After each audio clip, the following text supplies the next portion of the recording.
Siapa yang tidak kenal dengan Semen Padang, pabrik semen pertama di Indonesia bahkan Asia Tenggara ini? Memiliki sejarah tersendiri dalam tonggak perkembangan industri semen di Asia Tenggara. Didirikan pada tahun 1910 oleh perwira Belanda berkebangsaan Jerman, Carl Christopus Lau, Semen Padang kala itu lebih dikenal dengan nama NV Netherlands India Portland Cement Company, yang mampu memproduksi semen hingga 22,8 ribu ton per tahunnya. Pembangunan pabrik semen pertama yang kini dikenal dengan Ex Indarung 1 tersebut ditujukan untuk memenuhi pasokan semen bagi pihak Belanda yang ketika itu tengah masif membangun sejumlah infrastruktur jalan hingga pembangunan gedung.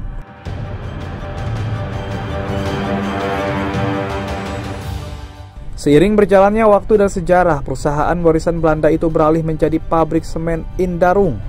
Dan pada 1961 melalui peraturan pemerintah nomor 135, pabrik semen ini resmi menjadi perusahaan negara dengan nama Semen Padang. Barulah pada tahun 1999 atau tepatnya hampir 90 tahun lamanya beroperasi, pabrik semen pertama kebanggaan masyarakat Sumbar itu pengoperasiannya resmi berhenti dan digantikan dengan pabrik-pabrik Indarung lainnya.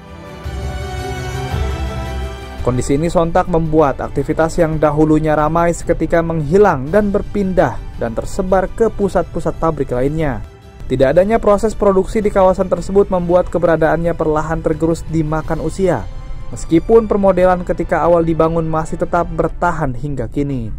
Keadaan itulah yang kini perlahan dihidupkan kembali oleh pihak Semen Padang bersama pemerintah Kota Padang, lewat pengusulan kawasan Ex Indarung 1 menjadi kawasan cagar budaya dengan menyertakan PLTA Rasak Bungo.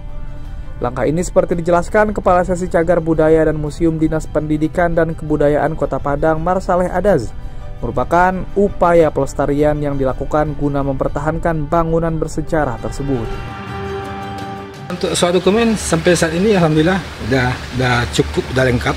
Mungkin pemenuhan kebutuhan secara administrasi atau kebutuhan bahan dokumentasi yang lainnya di tingkat provinsi ini bisa sambil jalan bisa kita lengkapi. Saat ini kita masih kurang misalnya kayak arsip-arsip yang konon katanya masih ada di negeri Belanda. Jadi mungkin nanti kita akan mencoba menjajaki ke sana, kita minta izin sama pimpinan apa-apa saja arsip yang ada di Leiden yang mengenai Indarung 1 dengan PLTA Rasak Bungo untuk kita bawa ke sini sehingga informasi sejarahnya lengkap.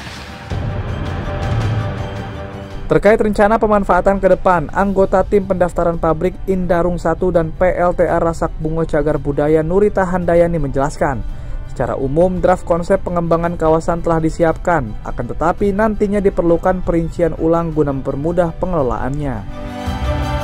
Tentu endingnya ke sana ya, kalau memang kita mau jadikan ini cagar budaya, tentu kita memang harus melakukan revitalisasi ya terhadap objek-objek di sini, sehingga nanti bisa dimanfaatkan sebagaimana tujuan selanjutnya, yaitu sebagai wahana tempat untuk pembelajaran,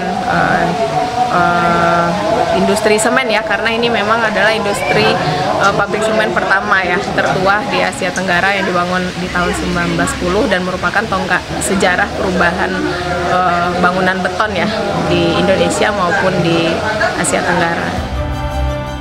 Ketua Tim Tenaga Ahli Cagar Budaya TACB Sumatera Barat Sri Setiawati mengatakan pabrik semen Indarung 1 ini memiliki potensi yang luar biasa untuk menjadi cagar budaya. Kalau saya pikir ini Indarung 1 ini kan luar biasa nih sebenarnya, ini punya sejarah yang luar biasa, kemudian secara teknologi yang luar biasa pada masanya, dan dikhawatirkan kalau generasi muda nggak tahu, ini sayang sekali kan. Nah, ini harus ada diregistrasi secara nasional melalui penetapan cagar budaya. Sri menambahkan, berdasarkan pengkajian dan verifikasi lapangan yang dilakukan pihaknya pada 23 hingga 25 September lalu, akan diputuskan dan ditetapkan sebagai cagar budaya tingkat kota pada Sabtu 1 Oktober mendatang, sebelum akhirnya diajukan menjadi cagar budaya tingkat provinsi hingga naik ke nasional. Dari Kota Padang, Sumatera Barat, Fandi Yogari, Kantor Berita Antara mewartakan.